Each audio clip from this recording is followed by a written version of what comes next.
Hebrew people came from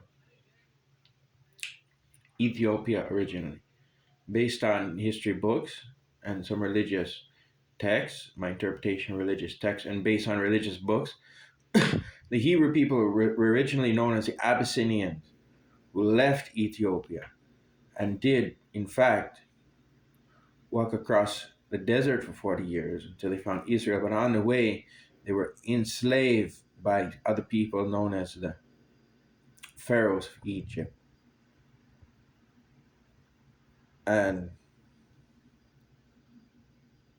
from after, when Moses freed the Israelites, the Jewish people, the Israelites, out of the hands of the pharaohs. You see, at that time they were known as Jews yet. They were known as Hebrew Israelites, but they were known themselves as being the Abyssinians. And the Abyssinians, as I said, the Abyssinians had left Ethiopia. They walked across the desert. They get enslaved by the pharaohs. That time they become known as Hebrew people. They lost their original title. They become known as Hebrew. So in Hebrew people, knowing that they have culture and heritage,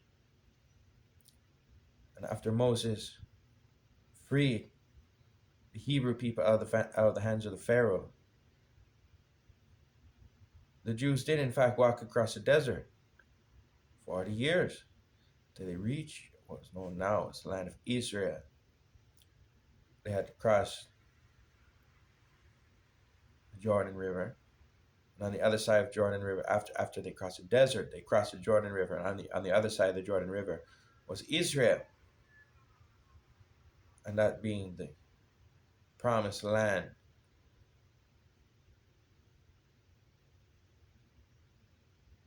Love to all nations. Thank you. Thank you for having faith that when the fact we reach the promised land, we spread out from there. And some of us went that way, some of us went that way.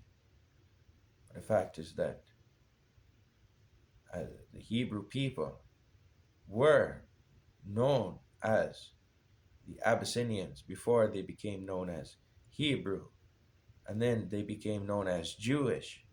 Once they reached the land of Israel, they reclaimed the throne of King David in Israel, coming from Ethiopia, coming from Israelites, coming from the original lineage mentioned in the KEBRA NAGAST, the ancient lineage coming from the bloodline of King Solomon and the Queen of Sheba. So all the way from Ethiopia come the Abyssinians,